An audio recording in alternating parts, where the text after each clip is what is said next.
নমস্কাৰ, মই এটা নতুন মিনি ব্লগ লৈ আপোনালোক সকলোকে স্বাগতম জনাইছোঁ। আজি মানে আমাৰ কাইলৈ এক্সাম আছে মেকআপৰ, তো আমি চবেই ড্ৰেছ নিব আহিছোঁ কংকলতাৰ পৰা। ইয়াত চাওক, চয়নিকা, এয়া হাই, আমাৰ ড্ৰেছ নিব আহিছে দেই।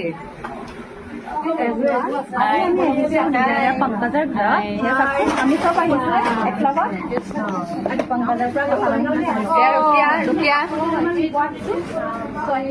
কেনেকুৱা লাগিছে? বহুত ভাল লাগিছে আজি কাপোৰ নিব আহি।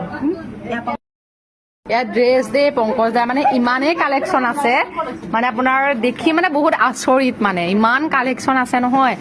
ফাৰ্ষ্ট টাইম আহিছোঁ আজি, চ' ইয়াত দেখিছেনে আপোনালোকে, ইয়াত মানে কেনেকুৱা বহুত ধুনীয়া ধুনীয়া ড্ৰেছ, বহুত বহুত ধুনীয়া কালেকশ্যন।